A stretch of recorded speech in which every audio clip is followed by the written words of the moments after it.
Ustaad Bhagat Singh promo అయితే release అయింది. 22వ తారీఖు ఫుల్ సాంగ్ వస్తుంది. ఎలా అనిపించింది అది మీకు క్లిప్? హ్యాపీగా అనిపించింది. ఓకే, అలా గన్ పట్టుకొని ఆ రేడియో పట్టుకొని వాకింగ్ చేస్తుంటే ఎలా ఓకే, చిన్న మ్యూజిక్ అలా ఇచ్చారు కదా దేవిశ్రీ ప్రసాద్, ఎక్స్పెక్టేషన్స్ ఎలా అనిపిస్తుందమ్మా? చాలా బాగా అనిపిస్తుంది. ఓకే, వెయిటింగా చాలా 22వ తారీఖు 2 days ఉందంతే. ఓకే, ఓకేనండి. బ్రో ఇప్పుడే మన ఉస్తాద్ భగత్ సింగ్ జస్ట్ ప్రోమో వదిలారు, ఎలా అనిపించింది అన్న? చూసారన్న, చాలా అంటే చాలా బాగుంది. చాలా చిన్నగా ఉన్నా కానీ చిన్న దాంట్లో చాలా మంచి ఇన్ఫర్మేషన్ ఇచ్చారు.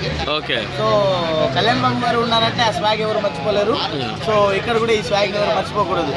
అలాగే అది యూజ్ చేశారు కదా బాగా మేనరిజం. అదే కదా, ఆ రేడియో పట్టుకుని రావడం కానీ, లేకుంటే ఆ చేతిలో గన్ను కానీ, అంటే కళ్యాణ్ గారిని ఇంకో కొత్త లుక్లో ఏదో చూడబోతున్నాము అనే ఒక చిన్న ఇంటెన్షన్ అయితే ఖచ్చితంగా మనసులో ఆతృత పెరిగిపోతుంది. ఎలా అనిపించింది చిన్న మ్యూజిక్ క్లిప్ దేవిశ్రీ ప్రసాద్ గారిది?